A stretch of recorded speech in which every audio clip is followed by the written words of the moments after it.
Hello नमस्कार दोस्तों, मैं आप सभी का स्वागत करता हूं अपने YouTube channel study world for exams में। आज हम डिस्कस करने वाले हैं भारतीय भूगोल के कुछ महत्वपूर्ण क्वेश्चंस और जिसका टॉपिक है भारत एक दृष्टि में। तो भारत एक नज़र में देखेंगे और ये भूगोल से संबंधित महत्वपूर्ण क्वेश्चन होंगे जो सभी प्रतियोगी परीक्षाओं में पूछे जाने की उम्मीद है। और ये बार बार जो क्वेश्चन हैं बार बार प्रतियोगी परीक्षाओं में पूछे भी गए हैं। तो वीडियो अगर आपको पसंद आता है तो लाइक करें, कमेंट करें और चैनल को भी सब्सक्राइब करें। और सब्सक्राइब करने के साथ ही बेल आइकन जरूर प्रेस करें ताकि मेरे नेक्स्ट वीडियो का अपडेट आप तक जरूर पहुंच सके। आइए आज के वीडियो की शुरुआत कर लेते हैं। पहले क्वेश्चन के साथ आज के वीडियो की शुरुआत कर लेते हैं। भारत एक नज़र में। तो देखिए, देश भारत है, तो भारत देश के बारे में आज हम बात करने वाले हैं। तो भारत देश के जो अन्य नाम हैं आर्यावर्त, जम्बूद्वीप, भारतवर्ष, हिंदुस्तान, इंडिया। तो भारत देश के जो अन्य नाम हैं इसमें से एक है आर्यावर्त, फिर जम्बूद्वीप, भारतवर्ष और हिंदुस्तान, इंडिया। तो भारत के अलावा ये भी अन्य नाम भारत के हैं। राजधानी जो है भारत देश की नई दिल्ली है। भौगोलिक स्थिति भारत की उत्तरी पूर्वी गोलार्ध में है। तो देखिए, भारत भौगोलिक दृष्टि से पूरे विश्व में देखिए भारत पूर्वी और उत्तरी गोलार्ध में अवस्थित है। ज्यामितीय आकार जो भारत का है चतुष्कोणीय है। तो भारत का जो ज्यामितीय आकार है चतुष्कोणीय है, यानी कि 4 कोण से मिलकर बना है भारत, तो चतुष्कोणीय है। अक्षांशीय विस्तार जो है भारत का 8 डिग्री 4 मिनट उत्तरी अक्षांश से 37 डिग्री 6 मिनट उत्तरी अक्षांश। तो भारत जो है अक्षांश की दृष्टि से उत्तरी गोलार्ध पे है, तो 8 डिग्री 4 मिनट उत्तरी अक्षांश से 37 डिग्री 6 मिनट उत्तरी अक्षांश तक लगभग 30 डिग्री अक्षांश में भारत का विस्तार है। आइए अगले फैक्ट की ओर चलते हैं। देशांतरीय विस्तार जो है, देशांतर की दृष्टि से भारत पूर्वी गोलार्ध में है, तो 68 डिग्री 7 मिनट पूर्वी देशांतर से 97 डिग्री 25 मिनट पूर्वी देशांतर में भारत का विस्तार है। तो अक्षांशीय दृष्टि से तो भारत उत्तर में स्थित है, जबकि देशांतरीय दृष्टि से भारत पूर्वी गोलार्ध में स्थित है। तो 68 डिग्री 7 मिनट पूर्वी देशांतर से 97 डिग्री 25 मिनट पूर्वी देशांतर तक भारत का विस्तार है। अब भारत का मानक समय की बात कर लेते हैं। तो भारत का जो मानक समय है 82.5 डिग्री पूर्वी देशांतर से तय होता है, जो कि प्रयागराज इलाहाबाद के समीप और मिर्ज़ापुर के समीप से तय होता है। देखिए, जो 82.5 डिग्री पूर्वी देशांतर है भारत के 5 राज्यों से होकर गुजरती है: उत्तर प्रदेश, मध्य प्रदेश, छत्तीसगढ़, उड़ीसा और आंध्र प्रदेश। तो 82.5 डिग्री जो भारत का मानक समय रेखा है वो 5 राज्यों से गुजरती है। इसमें से उत्तर प्रदेश, मध्य प्रदेश, छत्तीसगढ़, उड़ीसा और आंध्र प्रदेश हैं।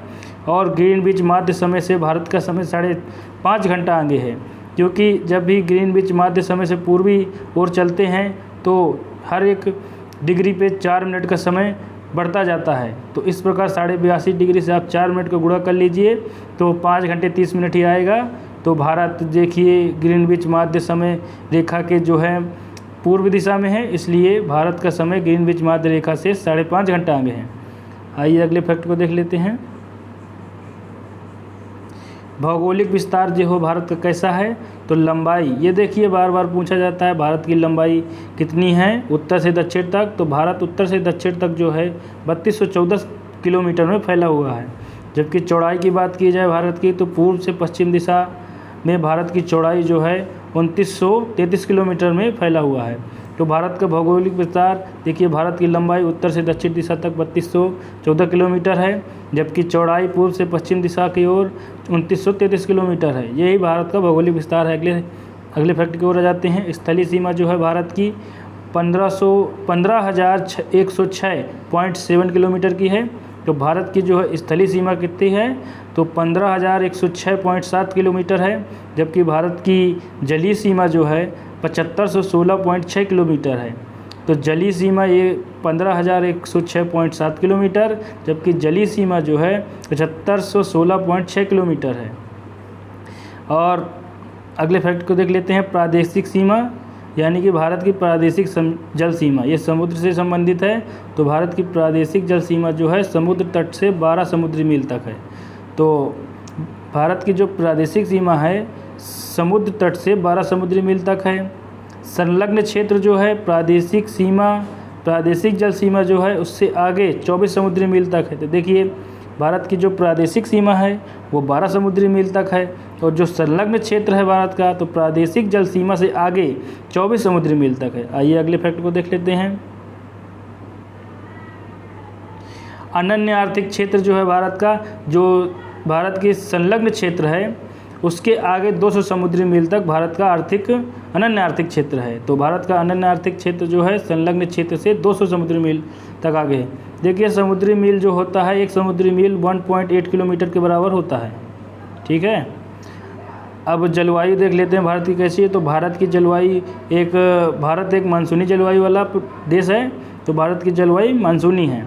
क्षेत्रफल, भारत का क्षेत्रफल 32,87,263 वर्ग किलोमीटर है। तो भारत का क्षेत्रफल कितना है? 32,87,263 वर्ग किलोमीटर। विश्व की कुल क्षेत्रफल भारत का प्रतिशत कितना है? तो विश्व के क्षेत्रफल का कुल भारत का भूभाग का प्रतिशत है 2.4%। तो विश्व के क्षेत्रफल के कुल प्रतिशत में भारत 2.4% में ही फैला है, जबकि क्षेत्रफल की दृष्टि से भारत विश्व में 7वां स्थान रखता है। तो क्षेत्रफल की दृष्टि से भारत का स्थान 7वां है और विश्व के कुल क्षेत्रफल में 2.4% का प्रतिनिधित्व भारत करता है। आइए अगले फैक्ट को देख लेते हैं। वीडियो पसंद आए तो लाइक भी करते चलिए। कुल जनसंख्या भारत की 2011 के जनगणना के अंतिम आंकड़ों के आधार पर जो है भारत की कुल जनसंख्या जो है 1,21,85,04,977 व्यक्ति है, जो कुल विश्व की कुल जनसंख्या का 17.5% है। तो भारत की जनसंख्या जो है अमूमन माने तो मोटे मोटे तौर पर 1,21,00,00,000 है, जो कि पूरे विश्व की कुल जनसंख्या का 17.5% भाग पर फैली हुई है। तो भारत की जनसंख्या विश्व की कुल जनसंख्या का 17.5% है और क्षेत्रफल की दृष्टि से भारत विश्व का 2.4% फैला हुआ है। तो देखिए भारत में बहुत ही अधिक जनसंख्या आप देख सकते हैं। जनसंख्या की दृष्टि से विश्व में स्थान, तो देखिए जनसंख्या की दृष्टि से विश्व में भारत का द्वितीय स्थान आता है, ये भी देख सकते हैं। सबसे नंबर 1 पे चीन देश का स्थान आता है और दूसरे नंबर पे अपने भारत का स्थान आता है। तो जनसंख्या की दृष्टि से भारत विश्व में दूसरे स्थान पर है, जबकि क्षेत्रफल की दृष्टि से भारत 7वें स्थान पे है। अगला फैक्ट देख लेते हैं। देखिए भारत की कुल जनसंख्या में पुरुष जनसंख्या कितनी है? तो 62,32,70,258 व्यक्ति पुरुष हैं। तो देखिए पुरुष जनसंख्या भारत में 62,32,70,258 व्यक्ति हैं, जबकि महिलाओं की बात की जाए तो 58,75,84,719 महिलाएं हैं। तो भारत की कुल जनसंख्या में महिलाओं की संख्या 58,75,84,719 है। भारत में ग्रामीण जनसंख्या, तो भारत की कुल जनसंख्या में 83.37 करोड़ जनसंख्या जो है ग्रामीण है और 83.37 करोड़ जनसंख्या गांव में निवास करती है, जो कि कुल जनसंख्या का लगभग 68.8% है। देखिए आप यहाँ पर देख सकते हैं कि भारत की कुल जनसंख्या का आधे से भी अधिक भाग अभी भी ग्रामीण क्षेत्रों में निवास करता है। तो 83.37% जो है ग्रामीण जनसंख्या, ये महत्वपूर्ण फैक्ट है, इसको याद रख लीजिएगा। शहरी जनसंख्या भारत की कुल जनसंख्या का है 37.71 करोड़। तो 37.71 करोड़ जो है शहरी जनसंख्या है और परसेंटेज के हिसाब से देखा जाए तो भारत के 100% में से 31.16% लोग अभी भी शहरों में निवास करते हैं। 10 की जनसंख्या वृद्धि दर, तो भारत की 2001 से 2011 के दौरान जो 10 की जनसंख्या वृद्धि दर रही है 17.64% है। तो 2001 से 2011 के दौरान 10 की जनसंख्या वृद्धि भारत की रही है 17.64%। लिंगानुपात भारत में 943 प्रति 1000 पुरुषों पर। तो देखिए लिंगानुपात जो होता है 1000 पुरुषों में महिलाओं की संख्या को मापा जाता है। तो भारत में जो लिंगानुपात है 1000 पुरुषों पर 943 ही महिलाएं हैं भारत में। अगले सवाल पर जाते हैं शिशु लिंगानुपात। तो शिशु लिंगानुपात 918 प्रति 1000 पुरुषों पर। तो देखिए जो बच्चे हैं प्रति 1000 पुरुष बच्चे हैं उनमें महिला बच्चों की संख्या 918 ही है। तो देखिए शिशु लिंगानुपात भारत का और भी वीक है। जनसंख्या घनत्व जो है, जनसंख्या घनत्व भारत का प्रति वर्ग किलोमीटर के हिसाब से 382 व्यक्ति प्रति वर्ग किलोमीटर में रहते हैं। कुल भारत की जनसंख्या घनत्व कितना है? 382 व्यक्ति जो है प्रति वर्ग किलोमीटर में रहते हैं। ठीक है, अगले सवाल पे जाते हैं।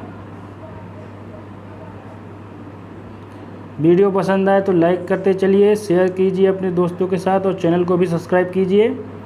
आइए आ गए अगले फैक्ट पे, तो देख लेते हैं यहाँ क्या कह रहा है फैक्ट। तो कुल साक्षरता, जनगणना 2011 के अनुसार भारत की कुल साक्षरता 74.07% है। भारत की कुल साक्षरता वर्ष 2011 की जनगणना के अनुसार कितनी है? 74.04%। तो देखिए भारत की साक्षरता 74.04% है 2011 की जनगणना के अनुसार, जिसमें से पुरुष साक्षरता भारत की 82.14% है, जबकि महिला साक्षरता की बात करें तो 65.46% है। तो देखिए भारत की कुल साक्षरता कितनी है, देख लीजिए भारत की कुल साक्षरता है 74.04%। पुरुष साक्षरता की बात की जाए तो 82.14% और महिला साक्षरता की बात की जाए तो 65.46% है। आइए अगले सवाल को देख लेते हैं। भारत की कुल जनसंख्या में अनुसूचित जाति की जनसंख्या कितनी है? तो भारत की कुल जनसंख्या जो 21 करोड़ से ऊपर है, उसमें जो है अनुसूचित जाति की जनसंख्या 20,13,78,086 है। कुल जनसंख्या का 16.6% जनसंख्या जो है अनुसूचित जाति है, और वह संख्या में कितनी है? 20,13,78,086 व्यक्ति अनुसूचित जाति के हैं पूरे भारत में, जो कि कुल जनसंख्या का 16.6% है। आइए अगले फैक्ट को देख लेते हैं। अनुसूचित जनजाति की जनसंख्या पूरे भारत की जनसंख्या में कितनी है? तो 10,42,81,034 व्यक्ति जो हैं भारत की कुल जनसंख्या में अनुसूचित जनजाति के हैं, जो कि कुल जनसंख्या के भारत की 8.6% है। तो अनुसूचित जनजाति के जनसंख्या जो है भारत में 10,42,81,034 व्यक्ति है, जबकि कुल जनसंख्या में इसका परसेंटेज 8.6% है। आइए अगला फैक्ट देख सकते हैं। भारत में राज्यों की संख्या कितनी है? तो भारत में कुल मिला के 28 राज्य हैं, और केंद्र शासित प्रदेशों की संख्या कितनी है? तो भारत में कुल मिला के 8 केंद्र शासित प्रदेश हैं। पर्वतीय क्षेत्र का विस्तार, तो भारत के कुल भौगोलिक क्षेत्रफल का जो पर्वत क्षेत्र का विस्तार है भारत में वो 10.7% है। तो भारत के कुल क्षेत्रफल जो है उसमें 10.7% पे ही पर्वतीय फैला हुआ है। अगले सवाल पे आ जाते हैं। पहाड़ी क्षेत्र का विस्तार, तो भारत के कुल भौगोलिक क्षेत्रफल पे पहाड़ी क्षेत्र का विस्तार जो है 18.6% है। तो पहाड़ी क्षेत्र का विस्तार भारत के कुल क्षेत्रफल का 18.6% है। पहाड़ी के बाद आप देख लेते हैं पठारी क्षेत्र का विस्तार, तो भारत के कुल भौगोलिक क्षेत्रफल का 27.7% जो है पठारी क्षेत्र है। तो देख सकते हैं यहाँ पर कि पठारी क्षेत्र जो है पहाड़ी क्षेत्र से अधिक है। तो भारत के कुल भौगोलिक क्षेत्रफल का पठारी क्षेत्र कितना है? तो 27.7% है। अब देखिए मैदानी भाग भारत में सबसे ज़्यादा है, तो मैदानी क्षेत्रफल भारत में कितना है? तो मैदानी क्षेत्रफल भारत में कुल क्षेत्रफल का 43% है। तो भारत के कुल क्षेत्रफल का 43% जो है मैदानी भाग है। आइए अगले सवाल को देख लेते हैं। देखिए भारत एकदम बीचों बीच से कर्क रेखा गुजरती है, और कर्क रेखा जो है 8 राज्यों से होकर गुजरती है। तो 8 राज्यों से, जिन 8 राज्यों से होकर गुजरती है उनको देख लेते हैं। गुजरात राज्य, राजस्थान राज्य, मध्य प्रदेश, छत्तीसगढ़, झारखंड, पश्चिम बंगाल, त्रिपुरा और मिजोरम, इन सभी 8 राज्यों से कर्क रेखा भारत में गुजरती है। आइए देख लेते हैं, फिर से एक बार पढ़ लेते हैं। गुजरात, राजस्थान, मध्य प्रदेश, छत्तीसगढ़, झारखंड, पश्चिम बंगाल, त्रिपुरा और मिजोरम, इन 8 राज्यों से कर्क रेखा गुजरती है। आगे सवाल पे चलते हैं, आगे सवाल को देख लेते हैं। देखिए समय रेखा जिसको IST इंडियन स्टैंडर्ड टाइम जो 82.5 डिग्री पूर्वी देशांतर है, जो 5 राज्यों से होकर गुजरती है। देखिए आगे भी हमने पढ़ा था, ये भी पढ़ लेते हैं। तो उत्तर प्रदेश, मध्य प्रदेश, छत्तीसगढ़, उड़ीसा और आंध्र प्रदेश, इन 5 राज्यों से हमारे मानक समय रेखा जो 82.5 डिग्री पूर्वी देशांतर है, वह उत्तर प्रदेश, मध्य प्रदेश, छत्तीसगढ़, उड़ीसा और आंध्र प्रदेश से गुजरती है। अगले सवाल को आ जाते हैं। अंतर्राष्ट्रीय सीमा से जुड़े राज्य और केंद्र शासित प्रदेश, तो देखिए हमारे जो राज्य और केंद्र शासित प्रदेशों को कुल मिलाकर देखा जाए तो अंतर्राष्ट्रीय सीमा से कितनी साझा करते हैं, तो भारत के कुल मिला के 18 राज्य या केंद्र शासित प्रदेश अंतर्राष्ट्रीय सीमा साझा करते हैं, यानी कि दूसरे देशों से उनकी सीमा लगी हुई है। अगले सवाल की ओर देख लेते हैं। तेल शोधनशालाओं की संख्या भारत में कुल मिला के 23 है, तो भारत में कुल मिलाकर 23 शोधनशालाएँ हैं। देखिए इससे पहले भी पिछले भारतीय भूगोल के वीडियो में हमने 23 शोधनशालाओं को बहुत ही अच्छे तरीके से पढ़ाया है, तो आपको देखना है तो जाके देख लीजिए। भारत के तेल संयंत्र नाम से वो वीडियो पड़ा हुआ है। तो भारत में तेल शोधनशालाओं की संख्या कितनी है? 23 है। भारत में जो है राष्ट्रीय राजमार्गों की संख्या क्या है? नवीनतम आंकड़ों के अनुसार भारत में राष्ट्रीय राजमार्गों की संख्या 599 है, एक कम 600, यहाँ पर आंकड़ा याद रख सकते हैं इसी तरह। तो राष्ट्रीय राजमार्गों की संख्या भारत में कुल मिलाकर 599 है। और भारत में बड़े बंदरगाहों की संख्या जो है 13 है, तो भारत में बड़े बंदरगाह कुल मिलाकर 13 हैं। भारत में 23 तेल शोधनशालाएँ हैं, राष्ट्रीय राजमार्ग 599 हैं, जबकि बड़े बंदरगाह 13 हैं। आइए अगले फैक्ट की ओर चलते हैं। अब राष्ट्रीय पशु देख लेते हैं। तो भारत के राष्ट्रीय पशु जो है, राष्ट्रीय प्रतीक से कुछ सवाल बनेंगे। तो भारत के राष्ट्रीय पशु जो है बाघ है। राष्ट्रीय विरासत पशु भारत का जो पूछा जाए तो हाथी है। तो देखिए इनमें दोनों में अंतर है। राष्ट्रीय पशु पूछा जाए तो बाघ है, इसको टाइगर कहते हैं, और राष्ट्रीय विरासत पशु पूछा जाए तो आपका हाथी हो जाएगा, एलिफेंट। जो कि ये भारत का राष्ट्रीय पक्षी क्या है? भारत का राष्ट्रीय पक्षी मोर या पीकॉक है। राष्ट्रीय वृक्ष भारत का बरगद है, बनियान ट्री। राष्ट्रीय पुष्प जो है भारत का कमल है, लोटस। राष्ट्रीय चिन्ह भारत का है अशोक स्तंभ। अशोक स्तंभ जो कि सारनाथ से लिया गया है। अशोक जो है मौर्य वंश के राजा थे, और मौर्य वंश के तीसरे राजा थे ये, और मौर्य वंश के बहुत ही महान राजा थे जिन्होंने पूरे भारत पे राज किया। कलिंग का भी युद्ध इन्हीं के समय हुआ था, और बौद्ध धर्म के प्रचार प्रसार में अशोक ने बहुत ही महत्वपूर्ण योगदान निभाया है। फिर से देख लेते हैं। राष्ट्रीय पशु भारत का बाघ है। राष्ट्रीय विरासत पशु हाथी है। राष्ट्रीय पक्षी जो है भारत का मोर है। राष्ट्रीय वृक्ष बरगद है। राष्ट्रीय पुष्प जो है भारत का कमल है। राष्ट्रीय चिन्ह भारत का जो अशोक है। आइए अगले फैक्ट की ओर चलते हैं। वीडियो पसंद आए तो लाइक शेयर कमेंट करते रहिए। अब देखिए जो भारत का राष्ट्रीय चिन्ह है अशोक स्तंभ है, तो हम देख लिए हैं।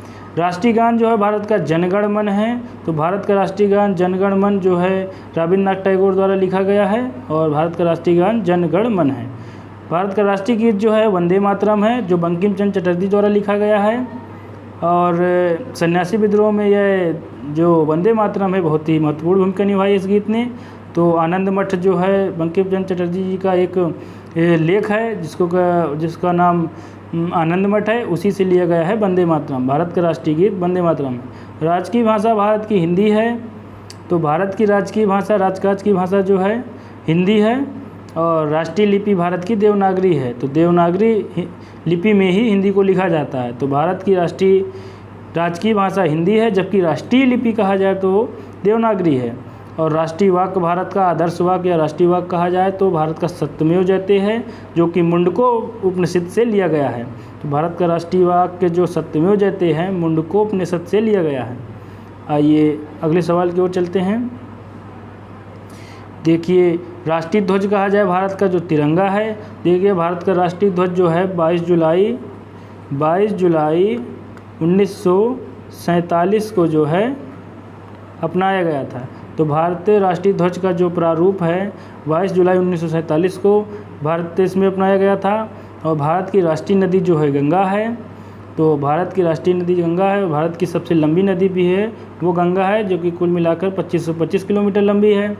और भारत का राष्ट्रीय जलीय जीव क्या है? तो भारत का राष्ट्रीय जलीय जीव गंगा डॉल्फिन है। तो गंगा नदी में पाए जाने वाली डॉल्फिन मछली ही भारत का राष्ट्रीय जलीय जीव है। आज का वीडियो यही समाप्त होता है। अगर वीडियो आपको पसंद आया है तो लाइक कीजिए, कमेंट कीजिए, अपने दोस्तों के साथ शेयर कीजिए, और चैनल को सब्सक्राइब करना बिल्कुल भी मत भूलें। चैनल को सब्सक्राइब करने के साथ ही बेल आइकन ज़रूर प्रेस कर लें, जिससे कि मेरे नेक्स्ट वीडियो का अपडेट आप तक ज़रूर पहुंच सके। नमस्कार।